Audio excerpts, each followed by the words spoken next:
You know, it's easy to think of human history as this neat, tidy story that we've got all figured out.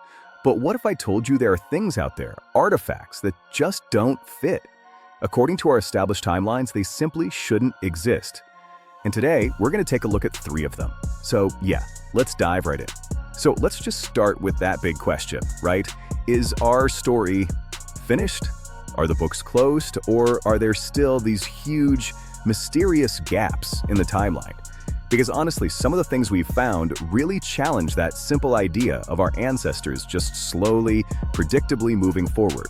So in this explainer, we're diving into a few of these fascinating puzzles. We're going to look at some geometry in nature that looks totally impossible, a legendary metal that people thought was pure myth until it wasn't, and a piece of tech that shows up way before it's supposed to.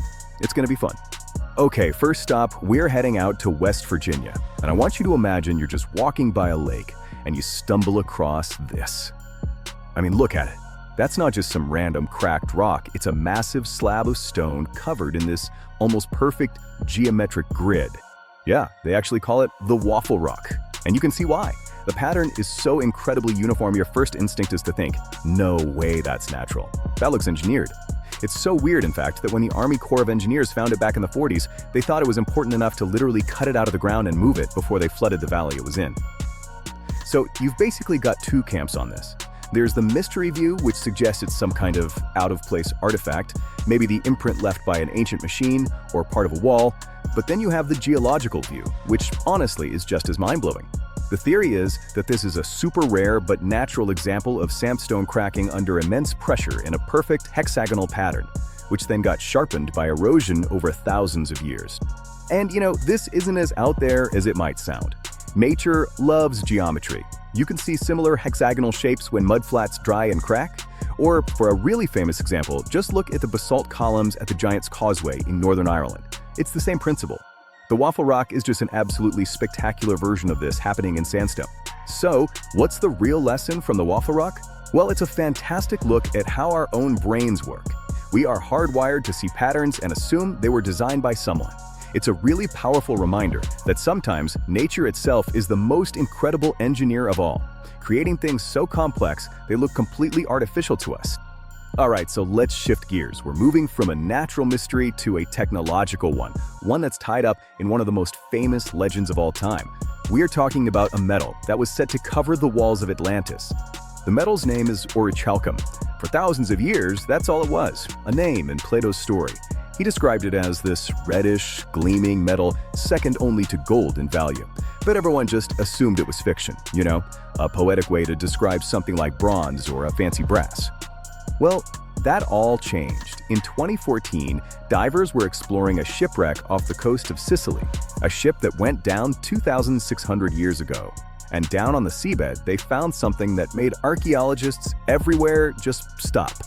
39 metal ingots, just sitting there, gleaming with this very distinct reddish gold color.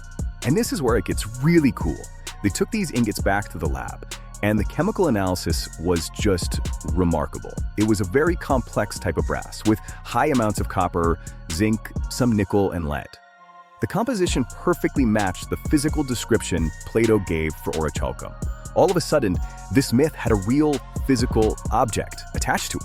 Now, let's be super clear. Does this prove Atlantis was a real place? No, of course not. But what it does prove is that the legendary metal itself wasn't a myth. It was a real, highly sophisticated alloy that ancient metallurgists were creating and trading in huge quantities. It shows a level of skill and a trade network that we really didn't have in the history books.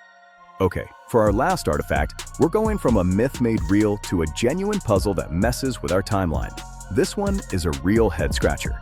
We're heading up to the frozen north of Siberia for a discovery that seems to rewrite the history of technology. So, deep in an ancient Siberian burial mound, archaeologists uncovered this really elegant, delicate tiara. It was a ceremonial piece, clearly made with a lot of skill, and it was made of smelted iron. Here's the problem. It's 4,000 years old, and that's centuries before the Iron Age was supposed to have started anywhere near that part of the world. Just to put this in perspective, let's look at the timeline. This tiara was made around 2000 BCE. The Iron Age, the period where that technology becomes common, doesn't even kick off in the big civilizations of the Near East for another 800 years. And for that tech to get all the way to Siberia, that took much, much longer. This thing is seriously out of time. So how on earth do you explain it? Right now, archaeologists have a few working theories. One is isolated innovation. Maybe some local group figured out how to smelt iron all by themselves, but the knowledge just died out with them. Another possibility is long-distance trade with some advanced culture we just haven't found yet.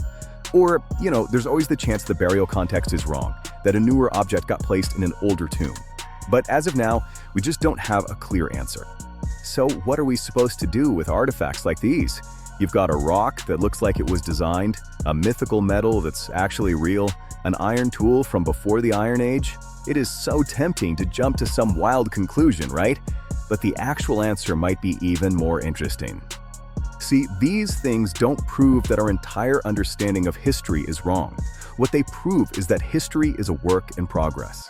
Every single one of these weird anomalies is like a little clue, a data point that tells us there are gaps in our story, that there were surprising innovations, and whole chapters that are still out there, waiting to be found. And I think that's really the biggest takeaway here. History isn't wrong, it's just incomplete. The timelines we have are our best models based on the evidence we've found so far, but they're not the final word. And these artifacts are the perfect reminder that humans have been smart, creative, and experimental for a very long time, often in ways and in places we would never expect. So I'm going to leave you with this question. Out of these three, which one gets you thinking the most? And what's your gut feeling? Are we looking at a lost technology, some amazing natural process we don't fully understand, or something else completely? I am genuinely curious to hear what you guys think.